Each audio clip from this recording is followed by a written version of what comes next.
अस्सलाम वालेकुम ख़वातीन और हज़रात, मैं हूँ हिना नियाज़ी और आप लोग देख रहे हैं सुनो तो सही। नाज़रीन, जो हमारे आज के मेहमान हैं वो एक केमिकल इंजीनियर हैं, लेकिन इनके कीमियाई तजर्बात जर्नलिज्म की दुनिया में कामयाब साबित हुए हैं। बड़ा ही बेबाक अंदाज है इनका, बहुत ही वायरल पॉडकास्ट कर रहे हैं, ज़बरदस्त एंकर पर्सन हैं। आप सबकी तालियों में तशरीफ लाते हैं रेहान तारिक। अस्सलाम वालेकुम, वेलकम टू सुनो तो सही। कैसे हैं आप? जी बिल्कुल ठीक ठाक है। Please have a seat. Thank you. अच्छा रेहान, याद रहेगा कि आज आप पॉडकास्ट में नहीं हैं, आज आप मेरे गेस्ट हैं। नेचुरली जी, जब आपने बुलाया तो हम दिलों निगाह फरशरा किए बैठे थे, हम आ गए जरा। अरे वाह वाह, आपकी एक आवाज पे लब्बैक कहा आपने। अरे thank you so much, it's an honour. Podcast इतने ज्यादा आप कर चुके हैं, कर रहे हैं, कैसी ख्वाहिश का ऐसा गेस्ट आता है ना दिल में कि यार इसको अब बुलाना है, कोई ऐसा गेस्ट जिसका इंटरव्यू मैं करना चाह रहा हूँ। वो इस वक्त सिपा सालारे पाक फौज है, वो chief of the army staff है, ओके, जनरल आसिम मुनीर साहब। Okay. मैं उनका इंटरव्यू करना चाहता हूँ। करना चाहते हैं, जबरदस्त जबरदस्त। चलिए, ऑल द वेरी बेस्ट। अगर आप कर लीजिएगा तो फिर मेरी भी सिफारिश कर दीजिएगा। उनसे भी ऐसा ही पॉडकास्ट होगा जो आपका एक स्टाइल है, जिस तरह से आप करते हैं, कुछ डिफरेंट होगा। नहीं, वो बोल्ड एंड ब्लंट। देखिए, वो खुद बड़े ब्लंट आदमी है, इतने दिलेर, इतने दबंग आदमी है कि उन्होंने हमसाया मुल्क को नाको चने चबवा दिए। पूरी दुनिया में उनके नाम का डंका बज रहा है। तो इस वक्त उनसे बेफिटिंग आदमी कौन हो सकता है पॉडकास्ट के लिए? बिल्कुल दुरुस्त कहा आपने। पॉडकास्ट में आने से अब कितने लोग डरते हैं कि यार ये तो सब कुछ पूछता है, और ये भी नहीं ना होता ना, थोड़ी सी पहले आप सेटलमेंट कर लेते हैं कि यार देखो मुझसे ये मत पूछना, गेस्ट कह देते हैं। तो आपको कहते हैं ये गेस्ट? अच्छा, इससे बिल्कुल मुख्तलिफ हो रहा है। क्या? लोग खुद आना चाहते हैं। ओह अच्छा। और लोग ये कहते हैं कि हमें अपने पॉडकास्ट में बुलाएं क्योंकि आप तल्ख सवाल करते हैं, बड़े तीखे सवाल करते हैं। तो हम चाहते हैं कि कोई तीखे सवाल करने वाला हमसे सवाल करे और हम जवाब दें। अच्छा अच्छा, कोई ऐसे गेस्ट आते हैं जो आने से पहले कहते हैं यार देखो इस पे बात मत करना, बस इसके अलावा कुछ भी पूछ लेना? हाँ, ऐसे बहुत से लोग होते हैं। कुछ ऐसे होते हैं जो पहले कहते हैं कि ये मत पूछना, और कुछ ऐसे होते हैं जो इंटरव्यू के बाद कहते हैं यार ये निकाल देना, यहाँ से इतना निकाल। और एक बंदा उन्होंने बिठाया हुआ होता है वहां पे, जो टाइम स्टैम्प के साथ नोट कर रहा होता है कि इतने मिनट और इतने सेकंड्स के ऊपर ये बात हुई हुई, पायना कर देना, थोड़ी मेहरबानी है।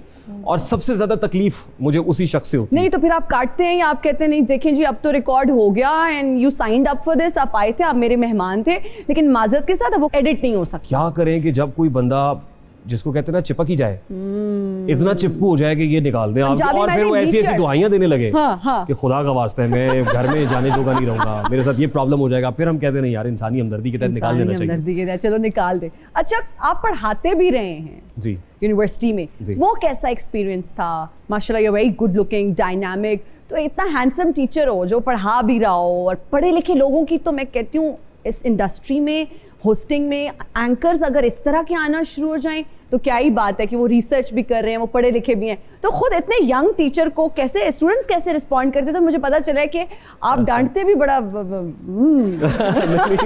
जब गुस्से में आते हैं तो आप डांट भी देते हैं। तो वो कैसा एक्सपीरियंस था? लेकिन once in a blue moon होता है वो, कभी कभी ऐसा गुस्सा आता है। देखिए, ये शेवा पैगंबरी है, पढ़ाना, दरसो तदरीस, और फिर जाहिर है आपने at the end of the day ये देखना होता है कि क्या लेगेसी छोड़ के जा रहे हैं। तो मुझे बहुत अच्छा लगता है जब फील्ड में, अभी मुझे कुछ स्टूडेंट्स मिले हैं आपकी किसी चैनल में, हमारे चैनल में भी आपकी कुछ स्टूडेंट्स हैं। मुझे बहुत अच्छा लगता है जब उनसे मुलाकात होती है। और फिर जब आपने कहा ना वो यूथफुलनेस और ये सब, मुझे लगता है कि यंग मैं उन्हीं स्टूडेंट्स की वजह से हूँ। जब इंतजार के लम्हे पिघलने लगते हैं, गली के लोग मेरे दिल पे चलने लगते हैं, और मैं इसलिए भी परिंदों से आके मिलता हूँ कि इनमें रह के मेरे पर निकलने लगता है। वाह क्या बात है। एक और गेस्ट ने हमें ज्वाइन किया है, वो बहुत ही एक्साइटेड भी थे आपसे मिलने के लिए, हमारे भी ऑनरेबल गेस्ट हैं। जी जी, सो प्लीज वेलकम मिस्टर स्मार्टू।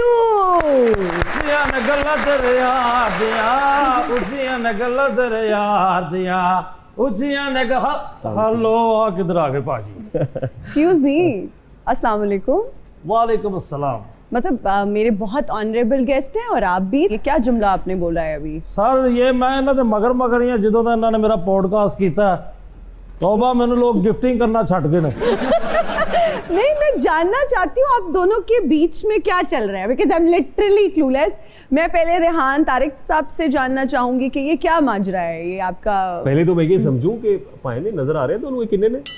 जी मैनू तो लखा होंगे ना, तो ये आपने चश्मा लगाया हुआ है इस देखो जी, इंडोर स्टूडियो, इतने खूबसूरत एनवायरनमेंट में चश्मा लगा के बैठे हुए। देखो जी, चश्मा लगाया लगाऊं ना लगाऊं, मैं ब्रांड है तो ब्रांड को चश्मा लगाना वो जचता है जी। Very good. सही अच्छा, बात मेरा है, ख्याल है जिस इंटरव्यू को आप रेफर कर रही जी, हैं, जी, मैं कुछ समझने की कोशिश जी कर रहा जी हूँ। जी बिल्कुल। कुछ भी नहीं चल रहा। मुझे अगले दिन किसी ने पूछा कि who is your best friend. मैंने कहा चश्मा लगा के, ये मेरे पास इस वक्त मेरा चश्मा, मैंने चश्मा लगा के कहा हेलो कि I have many friends but mister Smartu is my best friend. बड़ा इन्होंने तो मेरे मगर लगे रहे ने, मेरी गड्डी के मगर दौड़ते रहे। हुण देखो तुसी एंकर बन के बह गए ने, माशाल्लाह छोटे जे बुजुर्ग होंदे। यार क्या मैं कर कह रहे रहा हैं ना, अब इजी हो जाए, आप उन्हें बोलने तो देना, लेट हिम टॉक। अच्छा देखिए, वो जो 8 महीने की बात आपने किया है, would rather take it as a compliment Okay. कि हम बंदूक की नोक पे किसी को इंटरव्यू नहीं करते, क्योंकि उम्र हमारे यहाँ होता ही है कि सड़क पे चलते हुए किसी भी शख्स के मुंह में माइक ठूस दिया जाता है और उसको कहा जाता है दस ना। ये जर्नलिज्म को मैं कंडेम करता हूँ। ये जर्नलिज्म नहीं है कि आप चलते हुए किसी भी, आपके जब तक तुम्हारा चलान नहीं होता मोटर बाइक की चाबी निकाल के मैं खड़ा हूँ। यानी आप जर्नलिस्ट भी आप बन जाए, इम्प्लीमेंटेशन ऑफिसर भी आप बन जाए, वार्डन भी आप बन जाए, ऐसा नहीं होना चाहिए। तो 8 महीने हमने टाइम लिया ना, वक्त मांगा, हम अपॉइंटमेंट लेके जाते हैं। 8 महीने से आपके पास टाइम नहीं था, तो जिस वक्त हम गए उस वक्त आपने टाइम दिया ना हमें, यानी आप चाहते थे। और मैं आपको ये भी बता दूं कि उस वक्त उनकी ख्वाहिश थी कि हम उनका पॉडकास्ट करें। अच्छा, मैं वेला सी हो, मैं कहा चलो पॉडकास्ट कर लेने। मुंडे लूडो खेडने उन्होंने झूठा तो पॉडकास्ट करना आ गए। मुझे भी बात करने दें, मेरे गेस्ट आए, आप बाद में आपस में वो सॉर्ट आउट कर लीजिएगा जो भी आप। मैंने भाई ये वाटी बहुत है स्पाइस। अच्छा मुझे ये बताइए, केमिकल इंजीनियरिंग और फिर होस्टिंग, एंकरिंग, बिल्कुल डिफरेंट फील्ड है, तो डायरेक्ट क्यों नहीं जंप किया आपने मास कम्युनिकेशन में, और वो ज़्यादा इजी भी होता। अब जो यूथ आपको देख रही है, जो यंग टैलेंट आपको देख रहा है, वो शायद इस चीज़ से इंस्पायर भी हो और वो ये समझे कि पहले केमिकल इंजीनियरिंग करो फिर जाके एंकर बन जाओ। तो ये आपने ये थोड़ा कैसे, देखिए, direct यूथ तो बड़ी समझदार हो गई है। ये जवाब मेरा पेरेंट्स के लिए है। उस वक्त मेरे पेरेंट्स ये चाहते थे, मेरी नानी माँ की ख्वाहिश थी कि पुत्र डॉक्टर बने, जी, गले नानी में की स्टेथोस्कोप ख्वाहिश थी, पहने, ओवरऑल पहने तो बहुत अच्छा लगेगा, खानदान में नाक ऊंची हो जाएगी।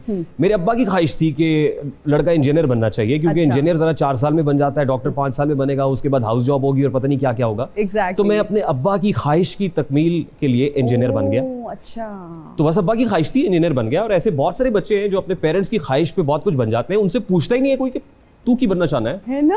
अच्छा, वैसे 3 इडियट्स के फरहान वाली स्टोरी है आपकी। हाँ एग्जैक्टली, ये वो 3 इडियट्स वाली स्टोरी चल रही है। वो भी वहां भी इंजीनियरिंग वो वाला फरहान बंदा है, आप रेहान है, बस ये फर्क है। ਭਾਜੀ ਜਦੋਂ ਤੁਸੀਂ ਜੋ ਇੰਜੀਨੀਅਰਿੰਗ ਕਰ ਲਈ ਸੀ ਤੇ ਤੁਸੀਂ ਮੇਰੇ ਪਿੱਛੇ ਕਿਉਂ ਹੱਥ ਧੋ ਕੇ ਪੈ ਗਏ? ਖੁਦਾ ਦਾ ਨਾ ਮੇਰੀ ਜਾਨ ਛੱਡ ਦਿਓ ਤੁਹਾਡੀ। ਮੈਨੂੰ ਲੱਗਦਾ ਤੁਸੀਂ ਮੇਰੇ ਪਿੱਛੇ ਪੈ ਗਏ ਹੋ, ਉਹ ਵੀ ਹੱਥ ਤੇ ਪੈਰ ਦੋਨੋਂ ਧੋ ਕੇ। अच्छा वैसे रेहान, बैकलैश आया जी। जब ये इंटरव्यू हुआ, सारा कुछ हुआ आपको, क्योंकि मिस्टर पतलू की फॉलोइंग बहुत ज़्यादा है, बहुत ज़्यादा लोग उन्हें फॉलो करते हैं। और हमारे पास यहाँ पे एक और सोशल मीडिया इन्फ्लुएंसर आई थी, समिया शेख, और उन्होंने एक बात की, उनका अपना एक ओपिनियन था कि जी मिस्टर पतलू जो है वो ओवररेटेड हैं और ओवर हाइप्ड हैं। तो उस पर जो उनके फॉलोअर्स का रिएक्शन आया, बहुत मुझे देख के बुरा लगा और मैं ऑफेंड हुई बाकायदा। आपको क्या बैकलैश आया? अच्छा, सबसे पहले तो मुश्किल था, मैं ये समझता हूँ कि कौन सी बात कहाँ कैसे कही जाती है, ये सलीकाओं तो हर बात सुनी जाती है। एज ए जर्नलिस्ट आपका काम सवाल करना है। बहुत से लोग तो इस बात पे भी एतराज करते हैं ना, मोतरज हैं कि आपने ये इंटरव्यू क्यों किया। भाई मैं क्यों ना करूं। बात ये है कि आप अंधेरा दिखाएंगे तो उजाले की सिग्निफिकेंस का पता चलेगा ना, चलेगा। आप गुनाह दिखाएंगे तो स्वाब का पता चलेगा ना। मैं ये नहीं कह रहा कि इन पर्टिकुलर वो कोई ऐसी चीज थी, ग्लोरीफाइंग इट, बट हाँ एज ए जर्नलिस्ट आपका काम है। और ऑब्वियसली जैसे आपने कहा, he has got huge following, एक वो स्पॉटलाइट में है। हम तो समझना चाहते हैं कि क्या है, कैसे है, क्यों कर हो रहा है। और फिर आपने देखा national cyber crime investigation agency बहुत मुतहरिक हो गई। अच्छा, as far as the backlash is concern, तो मैं डरता मतलब ट्रोलिंग होती है, लोग गलत बातें करते हैं, कमेंट्स करते हैं आके, कोई मसला नहीं है। उनके पास इतना टाइम है, आके करें। लेकिन मैं जो बात मेंशन करना चाह रहा हूँ वो ये है कि इसके बाद हुआ कुछ यूं कि हमारे घर की खवातीन के जो सोशल मीडिया अकाउंट्स हैं वो हैक हुए, व्हाट्सएप हैक हो गया। फिर वहां से मुझे आना शुरू हो गई कॉल्स वॉल्स के, ये क्या हुआ है जी, ये आपको तो कहा था कि आप ये ना करें। मैंने कहा कोई मसला नहीं, इसको डील करने का एक तरीका कार है। खैर वो फिर रिकवर भी हुआ और ये सब। फिर कहीं ना कहीं को फैमिली की कोई तस्वीरें, मेरे फ्रेंड्स की तस्वीरें, खातीन की तस्वीरें वो लगा के उनको फिर आपने तो देखा है ना, जी, मतलब वो जी, बिल्कुल। जो गेस्ट आपके पास आई थी, जी। मैंने देखा है कि उनके साथ भी वैसा ही ट्रीटमेंट हाँ सोशल जी, मीडिया पे बिल्कुल रहा। हुआ। तो इसको मैं साइबर बुलिंग कहता हूँ, ये साइबर बुलिंग नहीं होनी चाहिए। तो एज ए जर्नलिस्ट मेरी रिस्पॉन्सिबिलिटी में काम करता रहूं।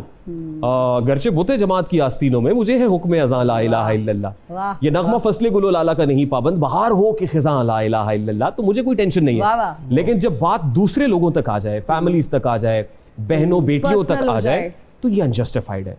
ये नहीं होना चाहिए, ये इस तरह का So do you think backlash. हमारे यहाँ ऐसे इदारे हैं साइबर क्राइम को लेके, जी। FIA they are very active और वो उस तरह से काम कर रहे जी। हैं, या अभी उनको ज्यादा एक्टिव होने की जरूरत है? मेरा ख्याल है कि देखिए, हमारा मेन स्ट्रीम मीडिया वैसे ही इवॉल्व कर रहा है डेवलपिंग कंट्री के अंदर, वैसे ही डिजिटल मीडिया भी इवॉल्व कर रहा है। अभी हम एक ट्रांजिशन फेज के अंदर है, हमें बहुत सारी चीज़ों को समझने की जरूरत है। जैसे हमने एक सीरीज शुरू की टिकटॉक लाइव को समझने की कोशिश की, हमारी कोशिश थी कि हम समझ सकें कि क्या है। जी। गिफ्टिंग को समझने की कोशिश की, गिफ्टर्स को बिठा के पूछने की कोशिश की कि कैसे होता है। फिर हमने ये जो ट्रेडिंग है, ये बेटिंग एप्स चल रही है और ये सब, इसको समझने की कोशिश की। तो इसी तरीके से जो एजेंसीज हैं, इदारे हैं, मुझे लगता है वो भी समझ रहे हैं। अभी उनको भी समझना चाहिए, इसको एक्सप्लोर करना चाहिए, उसके मुताबिक रेगुलेटरी फ्रेमवर्क तरतीब देना चाहिए। अब आप देख लीजिए ना कि जो डेवलप्ड कंट्रीज है, वहां पे रेगुलेटरी फ्रेमवर्क बहुत तगड़ा है, बहुत तगड़ा वहां है। पे इस तरह की एप्स मौजूद नहीं है, और ना ही कोई इन्फ्लुएंसर ऐसा शाउट आउट देने का सोच भी सकता है। जो लोग वहां काम कर रहे हैं उनके लिए हम सॉफ्ट टारगेट हैं कि यहाँ के इन्फ्लुएंसर भी आसानी से पैसे देंगे, वो शाउट आउट भी दे देंगे, पता भी नहीं है, पता भी पैसे नहीं के है। लिए दिल do it. That's it, that's how it is. तो मुझे लगता है कि अभी सीखने की जरूरत है। अच्छा, ये जो बेटिंग एप्स की आपने बात की, इसका जिक्र किया, अब तो बहुत जो है ना हम देख रहे हैं कि एक्शंस प्रॉपर लिए जा रहे हैं। डकी भाई और कुछ और लोगों को भी बुलाया जी। गया है, क्योंकि आप तो इंटरव्यूज करते रहते हैं।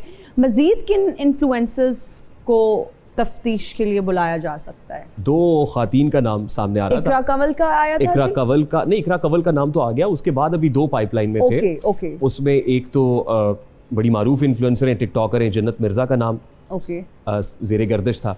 और उसके बाद एक और इंटरव्यूअर भी हैं, मैं जर्नलिस्ट तो नहीं कहूँगा, लेकिन इन्फ्लुएंसर भी हैं और वो काम कर रही हैं, जानते हैं, मतीरा, उनका नाम लिया जा रहा था। तो इस हवाले से जो हमारी गुफ्तगू हुई इदारे से, तो इन 2 खातीन का नाम अभी सामने आ रहा था। ओके, ठीक है जी।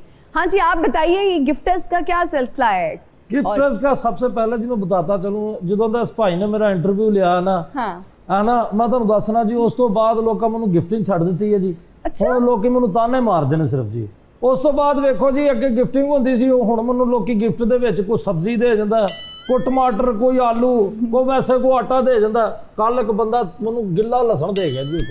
that is sad. Very unjustified. Interesting ਨਹੀਂ ਭਾਜੀ, ਤੁਸੀਂ ਛੱਡ ਦਿਓ, ਤੁਸੀਂ अच्छा, ਬਹੁਤ रेहान गिफ्टिंग की ज्यादती है। वही वेरी अच्छा, इंटरेस्टिंग। रेहान, इतने बड़े बड़े स्टार्स, सेलिब्रिटीज बैठते हैं टिकटॉक लाइव पे, जी, ये गिफ्टिंग उन्हें क्यों नहीं होती इस तरह से?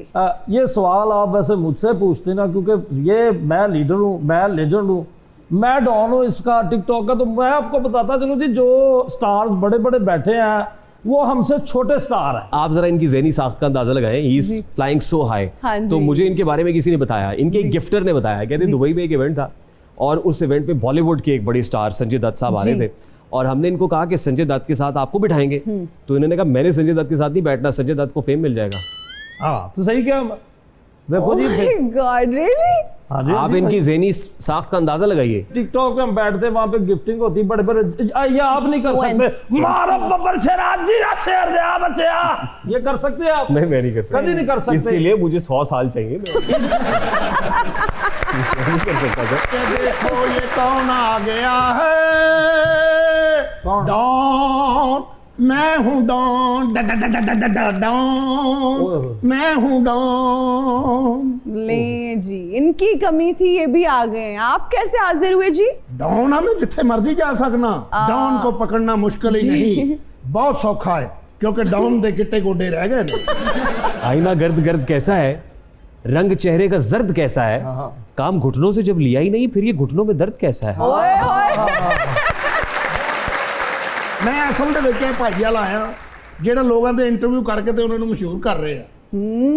वैसे वाकई मतलब वायरल जा रहे हैं इनके सारे इंटरव्यूज, बड़ा अच्छा कंटेंट होता है, बहुत अच्छी गुफ्तगू करते हैं। ਇਸ ਲਈ ਤਾਂ ਮੈਂ ਇਹਨਾਂ ਕੋ ਆਇਆ ਕਿ ਮੇਰਾ ਇੰਟਰਵਿਊ ਭਾਜੀ ਤੁਸੀਂ ਕਿਉਂ ਨਹੀਂ ਕਰਦੇ, ਮੈਂ ਤੁਹਾਨੂੰ ਸ਼ਰੀਫ ਆਦਮੀ ਲੱਗਦਾ। मैं क्या डॉन मरिया कुत्ता किन्नी दूर सुट के आ सकना भला? ਅਰੇ ਇੰਨੀ ਤਮੀਜ਼ ਇਹਨੂੰ ਪਤਲੂ ਨੂੰ ਹੈ, ਖਾਣਾ ਖਰਾਬ ਦਾ। ਉਹ ਸ਼ਾਵਾ ਸ਼ਾਵਾ ਸਵੇਰੇ ਫਿਰ ਸਾਰੀ ਰਾਤ ਬੋਲਦਾ ਹੀ, ਸਵੇਰੇ ਤੋਂ ਕੋ ਬੋਲੇ ਨਹੀਂ ਜਾਂਦਾ, ਇਸ਼ਾਰੇ ਨਾਲ ਕਹਿੰਦਾ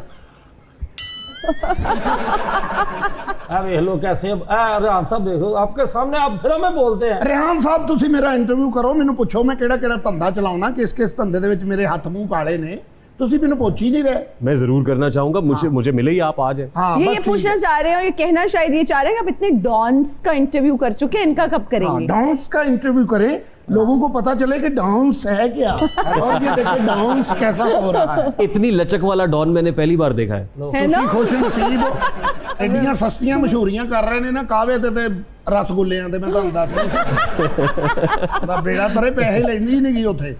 इनका बहुत अच्छा टेस्ट है और अभी मैंने कावा पीना है और अभी मैंने रसगुल्ले भी खाने हैं, वो तो ही करी जा रहे हैं free ये आपने सब। कहाँ देख लिया वीडियो ऐसी? मैं देखता, मैं रिसर्च करता हूँ पूरा आपको, आप कहाँ कहाँ रिसर्च दिहाड़ियाँ नहीं, आप लगाती मुझे हैं, स्टॉक करते हैं, आप इसके मुझे अलावा stalk- कहाँ कहाँ दिहाड़ी लगाती हैं मुझे सारा पता है।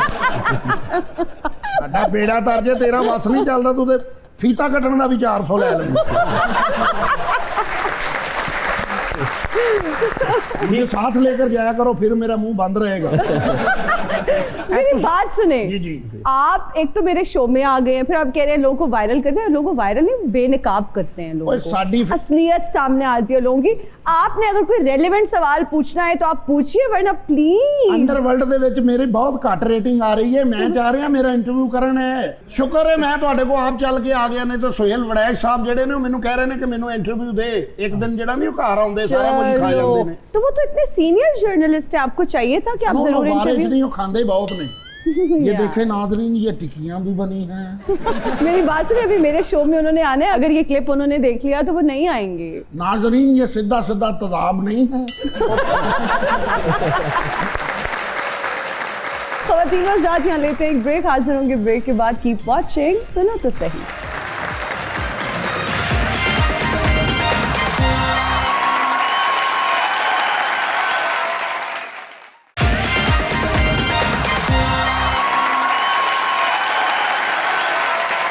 And we're right back after the break. You're watching सुनो तो सही। रेहान, आप बहुत ज़बरदस्त मुकर्रर भी रहे हैं और एक तकरीर ने आपको ईवानों तक पहुंचाया था, वो क्या माजरा है? देखिए, इसमें कोई दो राय नहीं है। It was a turning point for me.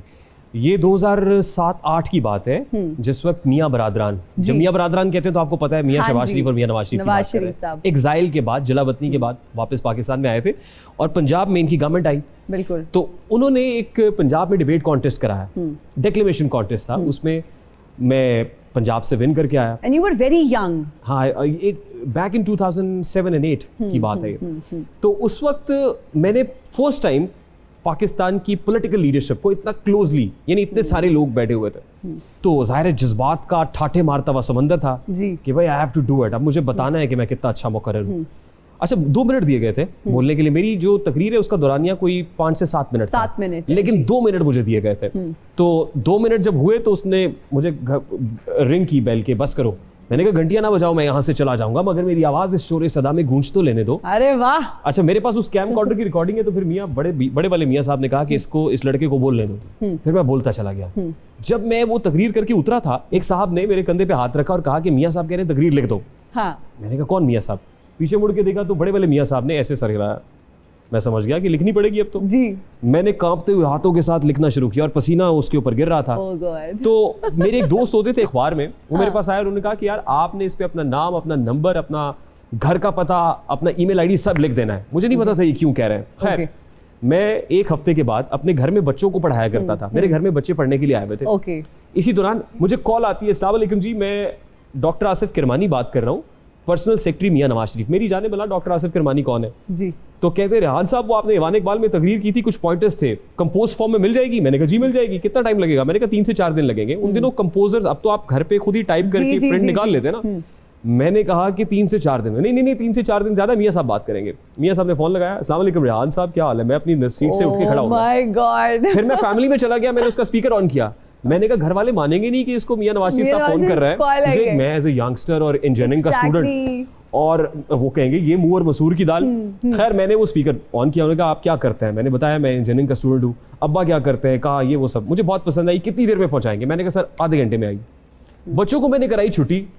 हमारे वो मेन लिंक रोड के ऊपर एक शबनम सेंटर है, वो कंपोजर आज भी मुझे जानता है। मैं उसके पास गया, वो कंपोज कराई। उन्होंने कहा आप हमें फैक्स भी कर दे इस नंबर पे, ईमेल भी कर दे। मैंने फैक्स भी की, ईमेल भी की। फिर उसके बाद शुक्रिया की कॉल आई मुझे। ओके। तो ये एक अच्छा, उसके बाद बहुत सारे ऐसे इनिशिएटिव्स थे जैसे लैपटॉप डिस्ट्रीब्यूशन और ये वो, उनमें कहीं ना कहीं हमारा भी कोई ना कोई कंट्रीब्यूशन रहा।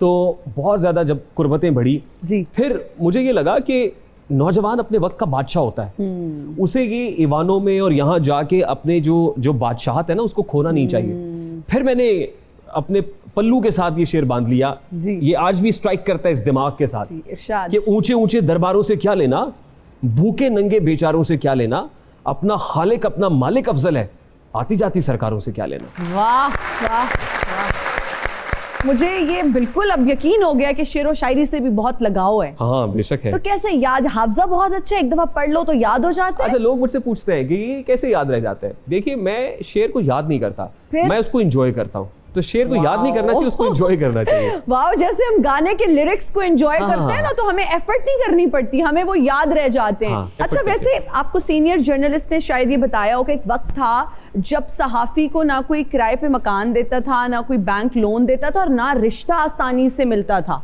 हाँ, ये तो पुरानी बात नहीं है। ये अब भी आप बैंक से लोन लेने के लिए जाएं तो वो कहते हैं कि आपका नेगेटिव प्रोफेशन है।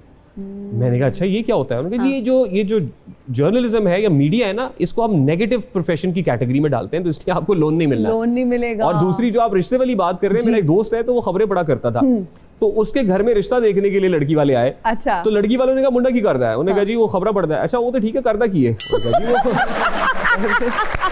कहते खबरें पढ़ता है। ठीक है, लेकिन करता की है? अब वो जो है ना, कन्विंस करने के लिए बड़ा टाइम लगता था कि यार आपके लिए ये प्रोसेस आसान था, मतलब इसमें कोई मुश्किलात आई? I always took it as a passion. मेरा तो ये पैशन था। शादी के पर्सपेक्टिव से मैं पूछ रही हूँ। मैं तो मतलब आई मीन ये सब कोई मेरे लिए कोई अपहिल टास्क नहीं था।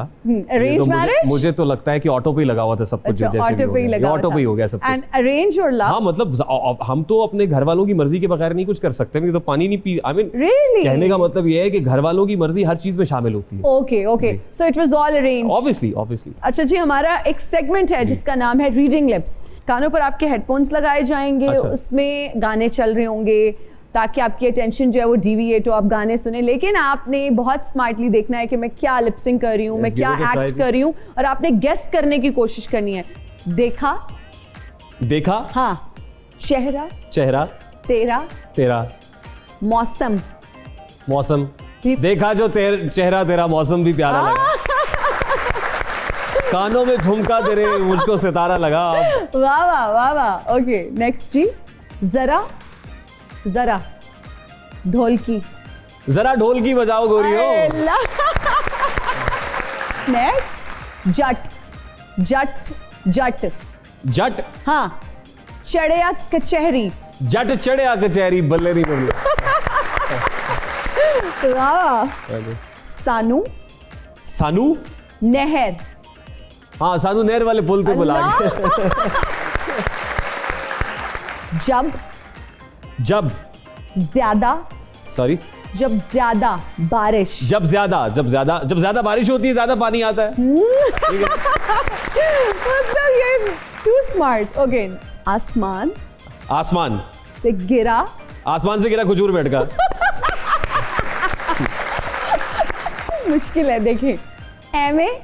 एवे जावे नहीं, एवी रुस्या न कर मेरी जान सजा। ओके जी, भाई ये तो रिकॉर्ड बन गया है कि फास्टेस्ट जिसने गेस किया है ना, बहुत सारी तालियां। जबरदस्त। हमारा नेक्स्ट सेगमेंट है वेरी इंप्रेसिव माशाल्लाह। रैपिड फायर में देखते हैं कितने जल्दी आप जवाब देते हैं। इनमें से किस यूट्यूबर का कंटेंट आपको पसंद है? मिस्टर बीस्ट, ध्रुव राठी, रजब भट्ट, ज़ैनब के पप्पा। ध्रुव राठी। ये 4 लोग इंटरव्यू के लिए दस्तयाब हों तो पहले किसका इंटरव्यू करेंगे? एंजेलिना जोली, मोहम्मद बिन सलमान, रोनाल्डो, MBS। इनमें से किस हसीना को आपकी ड्रीम गर्ल होने का एजाज हासिल है? नहीं, ये सवाल ही गलत है। कोई ड्रीम गर्ल नहीं है, मतलब किसी को एजाज। मीरा, केट विंसलेट या माधुरी? मैं इसका जवाब दूं? जी। सुला चुकी थी ये दुनिया थपक थपक के मुझे, जगा दिया तेरी पाजेब ने खनक के मुझे, और मैं रात देर गए जब भी घर पहुंचता हूं वो देखती है बहुत शान के फटक के मुझे। अगला सवाल। अच्छा, ऐसे कोई ड्रीम गर्ल नहीं रही? होता है ना कि यार ये पसंद है, कोई सेलिब्रिटी क्रश होता है, किसी का रक्स करने का अंदाज, किसी की एक्टिंग। हाँ, माधुरी दीक्षित का जो अंदाज है वो बहुत अच्छा था। उन दिनों प्रीति जिंटा बहुत अच्छा करती थी। Oh yes. फिर थोड़ा सा आगे आए तो करीना कपूर बहुत अच्छा कर रही थी बॉलीवुड में। एंजेलिना जूली भी अच्छा काम करती नहीं, लेकिन जाहिर है वो हमारे बट सबसे ज्यादा अगर मैं सब में से लिस्ट पूछूंगी सबसे ज्यादा बेहतरीन इनमें से हाँ माधुरी। ओके, जबरदस्त जबरदस्त। मौजूदा सदी है साइंसी करिश्मात की, तहजीबों के तसादुम की, आफतों की, अहमकों की पजीराय की। मेरा ख्याल आखिरी ऑप्शन ज्यादा बेहतर है। अहमकों की पजीराई की। ओके। अच्छा, पाकिस्तानी एक्ट्रेस पे कौन पसंद है? देखते हैं, किसी को फॉलो करते देखिए हैं? इन दिनों कुछ? बहुत कम हो गया है, मैं नहीं देखता हूँ Okay. इन दिनों नहीं देखता। फिल्म्स वगैरह नहीं देखते? फिल्म्स देखने का टाइम नहीं मिलता है। Okay, when was the last time you watched a Pakistani film? कोई देखी है? एक चूड़ियाँ देखी थी मैंने। Really? जी, चूड़ियाँ मूवी के जो गाने मुझे बहुत अच्छे लगते हैं, उसका म्यूजिक बहुत अच्छा है। और उसके बाद बोल देखी थी, खुदा के लिए वो देखी थी। उसके बाद आई थिंक मैंने कोई पाकिस्तानी नहीं movie देखी। ओके, फेवरेट सिंगर कौन है? किसको सुनना पसंद है? फेवरेट सिंगर बहुत सारे हैं। देखिए आबिदा परवीन साहिबा मेरी फेवरेट है।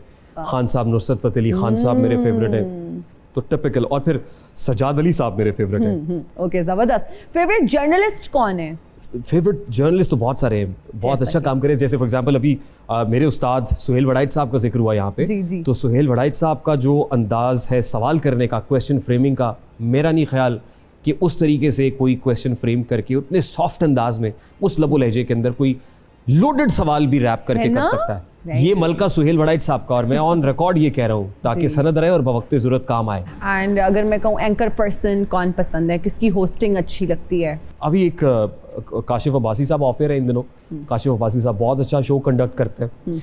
तो उसके अलावा बेशुमार हैं, मतलब मीर साहब बहुत अच्छा शो कंडक्ट करते हैं। कॉलम निगार कौन पसंद है? वसतुल्लाह खान साहब बहुत अच्छा कॉलम लिखते हैं। इरफान सिद्दीकी साहब को मैं पढ़ता था।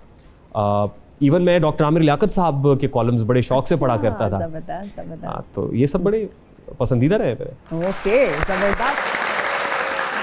ख़वातीन और हज़रात, अभी वक्त हुआ एक छोटी सी ब्रेक का, कहीं मत जाइएगा। हाजिर होंगे ब्रेक के बाद। कीप वॉचिंग, सुनो तो सही।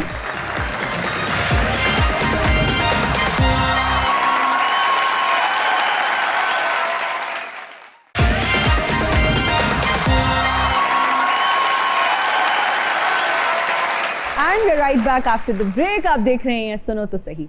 रेहान, इतने इंटरव्यूज किए, मुश्किल इंटरव्यू कौन सा था जिसमें आप बार बार पूछ रहे थे टीम से, यार क्या कितना टाइम रहता है, अच्छा, कब खत्म होगा ये वक्त? आप सही कह रहे हैं। मतलब होता ये है कि जब आप सवाल करें और आगे से आपको हाँ या ना में जवाब मिल रहा हो, है ना?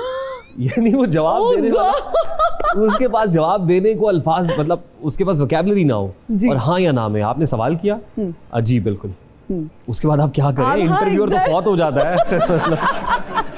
ऐसे कौन से गेस्ट थे? मतलब ऐसे हमारी स्टेज आर्टिस्ट है नरगिस। ओके। तो नरगिस की जो सिस्टर है, मैं उनको जानता नहीं था, वो एक सैलून चलाती है। दीदार। और वो सब नहीं दीदार को मैं उनसे भी वैसे, बड़ी बहन है, नरगिस जी से भी जो बड़ी बहन है? हाँ उनसे बड़ी है। ओके ओके ओके हाँ, ओके। वो एक्चुअली वो नरगिस जी पे उन दिनों जो है वो डोमेस्टिक वायलेंस का एक केस रिपोर्ट हुआ था, और उनसे राब्ते की खासी कोशिश कर रहे थे।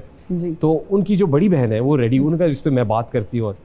अच्छा, वो फिर क्योंकि शायद वो कैमरा फ्रेंडली नहीं थी उस तरीके से, और कभी वो आर्टिकुलेट नहीं थी बहुत ज्यादा, तो उसमें बहुत दिक्कत हुई। उसमें मुझे देखना पड़ रहा था कि टाइम कितना होता है। अच्छा, अगर ऐसा गेस्ट आ जाता है कि आप कुछ भी पूछते हैं, हाँ हाँ जी बिल्कुल, अच्छा बिल्कुल ऐसा ही है, फिर क्या करते हैं? फिर आपको देखना पड़ता है कि वो किस जगह पे अच्छा है या कहाँ कंफर्टेबल महसूस कर रहा है। फिर आप उससे उसकी जिंदगी के बारे में कुछ पूछ लेते हैं। आई मीन आप उसको उस जगह पे रखते हैं जो उसका कंफर्ट जोन होता है, फिर आप उसमें उसे खिलाने की कोशिश करते हैं। लेकिन फिर आपको अंदाजा हो जाता है थोड़ी देर में कि यार इधर से निकलना कुछ नहीं है, तो इसको वाइंड अप करें और चलें वापस। अपने घर जाए। अच्छा, कोई ऐसा गेस्ट जो आया और भाग गया हो इंटरव्यू दिए बगैर? नहीं, कुछ लोगों को शौक होता है। देखिए ये टीआरपी का दौर है, फॉलोइंग का दौर है, व्यूज का दौर है, तो कुछ लोग तय करके आए होते हैं कि इसके चलते हुए शो को हमने छोड़ के जाना है। मेरे साथ ऐसा हुआ। साबिका हुकूमत में वजीर इत्तलात पंजाब फयाजुल हसन चौहान साहब, वो एक रोज बहुत गुस्से से बोलते चले और ऐसी चीजें बोल रहे थे कि जिसपे हमारे सेंसर वाले को सेंसर बीप लगानी पड़ रही थी, बार बार माइक म्यूट करना पड़ रहा था। इतनी देर में उन्होंने जनाब IFB को उतारा, माइक उतारा और चलता शो छोड़ के चला गया। फिर हमने उनकी खाली कुर्सी दिखाई और खाली कुर्सी से तकरीबन 4-5 मिनट गुफ्तगू की।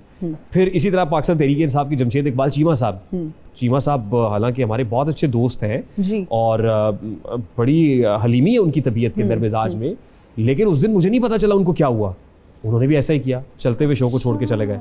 अच्छा, आपका ना एक दबंग अंदाज है और आपका इंटरव्यू जो है, जब आप कर रहे होते हैं इंटरव्यू तो बहुत ज़बरदस्त क्वेश्चंस होते हैं, बड़े बोल्ड ब्लंट अंदाज से आप पूछते हैं। क्या उसके बाद कोई उसके कॉन्सिक्वेंसेस कभी कुछ ऐसे हुए कि आपको फेस का, एक तो आपने बताया ऑलरेडी, लेकिन कभी कोई कॉल, फोन कॉल, कोई धमकी आई हो कि यार ये तुमने, अब तुम देखना, या कुछ इस तरह का होता हाँ, है? एक बार मैं नाम नहीं लूंगा कि किसने कहा, लेकिन ये मैं जरूर बता देता हूँ कि ये जरूर कहा गया, इस तरह के अल्फाज आते हैं कि देखें फिर रहते तो शीशे के घर में ही है ना, इस तरह का एक जुमला मुझे अभी भी याद है, कहा गया। हाँ, फिर एक आध इंटरव्यू के बाद तो ऐसा भी हुआ कि घर तक 2 मोटरसाइकिल वाले छोड़ के आए। आपको लगता है कि सिक्योरिटी के पॉइंट ऑफ व्यू से जब आप इतने बेबाक होते हैं, जो आप इतने ब्लंट होते हैं, तो कहीं ना कहीं वो खतरा भी रहता है कि यार? हाँ रहता है, लेकिन मुझे मजा आता है। मजा आता है? मुझे ये लगता है आपके साथ खेलने का शौक है आपको? मैं कहे मुझे ताकतवर लोगों का इंटरव्यू करना अच्छा लगता है। अच्छा, कोई रिग्रेट्स रेहान सबकी जिंदगी में होते हैं, आपकी जिंदगी में भी कोई रिग्रेट्स हैं ऐसे, या कोई एक रिग्रेट हो ऐसा? मैं आपको मजे की बात बताऊं, मुझे देखिए रिग्रेट तो यही होता है कि आपके जो बड़े हैं, मतलब मेरे दादा जैसे मैं कहता हूं, मेरी उनके साथ बड़ी अटैचमेंट थी। मैं ये चाहता हूं कि आज जब हम स्क्रीन पे होते हैं या हम बात करते हैं, अगर कहीं अप्रिसिएशन होती है तो वो होते तो उनको बहुत अच्छा लगता है। हाँ, और मैं उनको बता सकता कि जो भी है ये आप ही के सदके है, आपकी लेगेसी है। अगर आज कोई हमारे शेरी ज़ौक़ की तारीफ़ करता है या ज़बान बयान की तारीफ़ करता है, लोग हमें कराची से समझते हैं कि यार अहले ज़बान है। क्योंकि आजकल के जब हम यूथ में देखते हैं या नए लोगों में देखते हैं, आपने तो खैर बहुत अच्छा, बहुत ज़बरदस्त काम किया और काफ़ी टाइम से आप काम कर रहे हैं, कुछ ये चीज़ मिसिंग है, जिससे आपने कहा तलफ़्फ़ुज़, उर्दू, आपको लोग अहले ज़बान समझते हैं, कराची से समझते हैं, तो ये दादा की बदौलत है सब कुछ। जी, आपने नए लोगों की बात की ना, तो मैं ये कहता हूँ कि अदब के नाम पे महफिल में चर्बी बेचने वालों, अभी वो लोग जिंदा हैं जो घी पहचान लेता है। वाह वाह वाह वाह।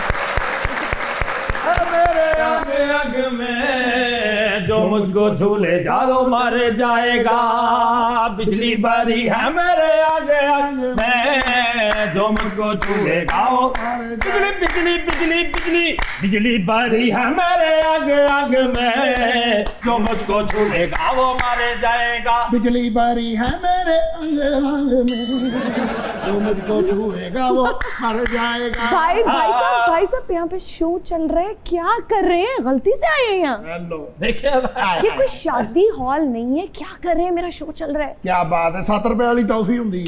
बिजली बारी है मेरे आगे आगे में जो मुझको झूलेगा, जो चिकन वाली दुकान पे फोन करके कहती चिकन है, कहती मेरी गल कराओ। बिजली बारी है मेरे आगे आगे में जो मुझको झूलेगा। मेरी बात होटल सुने। ते गए ने, होटल ते अच्छा, ਉਹਨਾਂ ਨੂੰ ਕਹਿੰਦੇ ਕੀ ਪੱਕਾ, ਉਹ ਕਹਿੰਦੇ ਬੱਕਰਾ ਟੱਕਣ ਚੁੱਕ ਕੇ ਕਰ ਰਹੇ ਨੇ।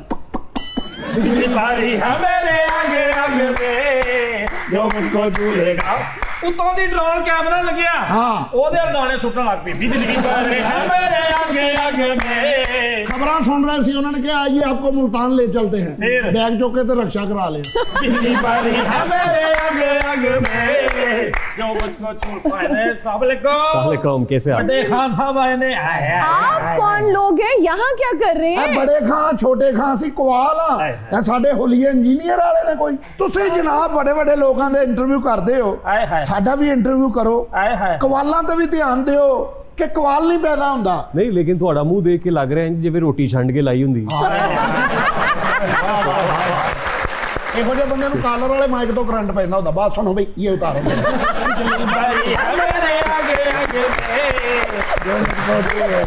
अगर आप लोग अच्छा गाते ना तो यकीनन मसरूफ होते। क्या बात है, सस्ता पतासा ਹੁੰਦਾ मेरे आगे आगे में माशाल्लाह लग नहीं रही, स्ट्रेचर पे मिठाई लाई होती। बिजली बारी है मेरे आगे आगे में जो मुझको छूलेगा वो मर खाने जाएगा। वाली चीजों क्या पे बात है, तशबीह ਇਹੋ दे ਜਿਹੀ रहे हैं। ਨਰਸ ਹੁੰਦੀ ਹੈ ਮਰੀਜ਼ ਨੂੰ, ਕਹਿੰਦੀ ਤੂੰ ਤੇ ਮਾਰ ਹੀ ਜਾਣਾ, ਤੇਰਾ ਫਰੂਟ ਮੈਂ ਖਾ ਲਾਂ। मेरे आगे आगे में ਇਹੋ ਜਿਹੇ ਐਂਕਰ ਪ੍ਰੋਗਰਾਮ ਸਟਾਰਟ ਕਰਕੇ ਹੀ ਬ੍ਰੇਕ ਲੈ ਲੈਂਦਾ। नहीं, ਮੇਰੇ नहीं। ਦਰਦ ਹੋ ਰਹੀ ਹੈ।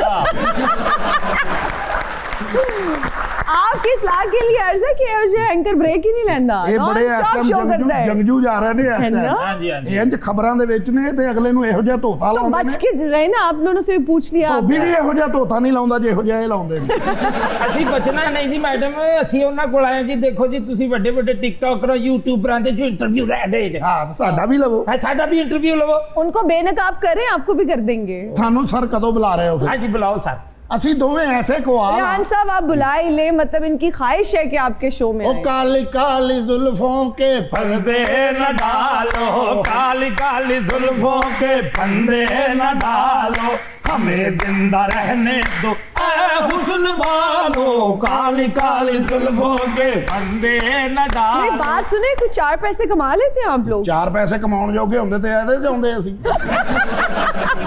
ਅਸੀਂ ਤੁਹਾਡੇ ਸ਼ੋਅ 'ਚ ਇਸ ਲਈ ਆਏ ਹਾਂ ਕਿ ਤੁਹਾਡਾ ਸ਼ੋਅ ਪਪੂਲਰ ਹੈ ਇਹਦੀ ਵਜ੍ਹਾ ਨਾਲ ਸਾਨੂੰ प्रोग्राम मिलने शुरू हो जाएंगे अच्छा काम की बात करें काम की यही है कि हमारा इंटरव्यू सेट करवाए उधर से मैं कैसे सेट करवाऊं मतलब ये कैसी टर्म है हमारा इंटरव्यू सेट करवाएं उधर से मैं रिक्वेस्ट जरूर कर ਤੁਹਾਨੂੰ सकती ਪਤਾ ਮੈਡਮ ਨੇ ਵਾਲ ਕਿਵੇਂ ਬਣਾਏ ਨੇ ਸੋਡੇ ਦੀ ਬੋਤਲ ਪੀ ਕੇ ਸੁੱਚ ਚੁੰਗਲਾ ਪੂਰੇ ਬਣ ਗਏ भाई कर्ल होते हैं और बहुत टाइम लगता है ਪੁਰਾਣੀਆਂ Anyway, ਮਾਈਆਂ ਚਿਮਟਾ ਗਰਮ ਕਰਕੇ ਬਣਾਉਂਦੀਆਂ ਸੀ ਇਹ। जी ਅਸੀਂ ਵੀ ਹੁਣ ਇਨਫਲੂਐਂਸਰ ਆ ਸਾਡਾ ਵੀ ਕੋਈ ਇੰਟਰਵਿਊ ਲਵੋ ਜੀ ਹਾਂਜੀ अभी आप कवाल थे अभी आप फ्लुएंसर बन गए हैं ਉਹ ਕੀ ਹੁੰਦਾ ਜੀ ਉਹ ਜਿਹੜੇ ਬਾਬਾ ਲੋਕਾਂ ਨੂੰ ਗੱਲਾਂ ਗੁੱਲਾਂ ਦੱਸਦੇ ਉਹ ਹੀ ਆ ਮੇਰੇ ਬੜੇ ਖਾਨ ਜੀ ਮਾਸ਼ਾਅੱਲਾ ਬੜਾ ਖੁੱਲੇ ਦਰਾਜ਼ ਵਰਗਾ ਮੂੰਹ ਤੋਬਾ ਮੈਂ ਕਿਹਾ ਉਸਤਾਦ ਜੀ ਇਹੋ ਜਿਹਾ ਮੂੰਹ ਤੋਂ ਬਣਦਾ ਜਦੋਂ ਪਿੱਛੋਂ ਵੱਟਾ ਵੱਜੇ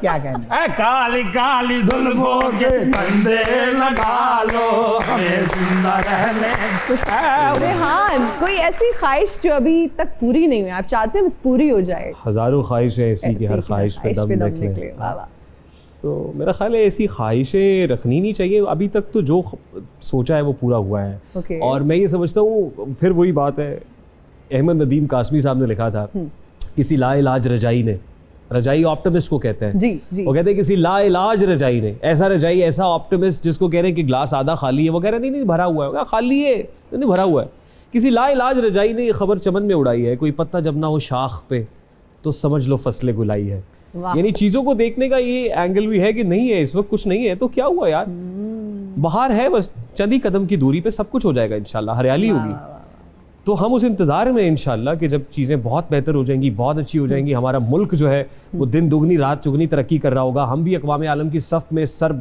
बुलंद करके खड़े हुए होंगे इंशाल्लाह। हमारी इकोनॉमी कल को ख्वाहिश ये है कि कल को अमेरिका डोनाल्ड ट्रंप या कोई आने वाला सदर हमारे पास जो है कशकोल लेके खड़ा हुआ हो और वो कहे कि हमें भी कुछ अरे वाह पैसे चाहिए इंशाल्लाह हमारी इमदाद करते तो ये इंशाल्लाह। ख्वाहिश है हम चाहते हैं कि हमारी ज़िंदगी में कहीं ना कहीं ऐसा हो जाए हो जाए इंशाल्लाह इंशाल्लाह we hoping for the best बहुत शुक्रिया thank you so much for your time हमारे प्रोग्राम का वक्त खत्म हो चुका है जाते जाते क्या कहना चाहेंगे it was an absolute pleasure being on the show बहुत अच्छा लगा बहुत मज़ा आया और यकीन कीजिए कि मुझे पता ही नहीं चला कि वक्त कैसे गुजर गया same mutual feelings thank you so much for being on our show you. बहुत अच्छा लगा Thank you. आप सबका बहुत शुक्रिया हमें देखने वालों का बहुत शुक्रिया मुझे और मेरी टीम को दीजिए इजाजत अपना बहुत ख्याल रखिएगा आपसे मुलाकात होगी अगली एपिसोड में टिल देन अल्लाह हाफिज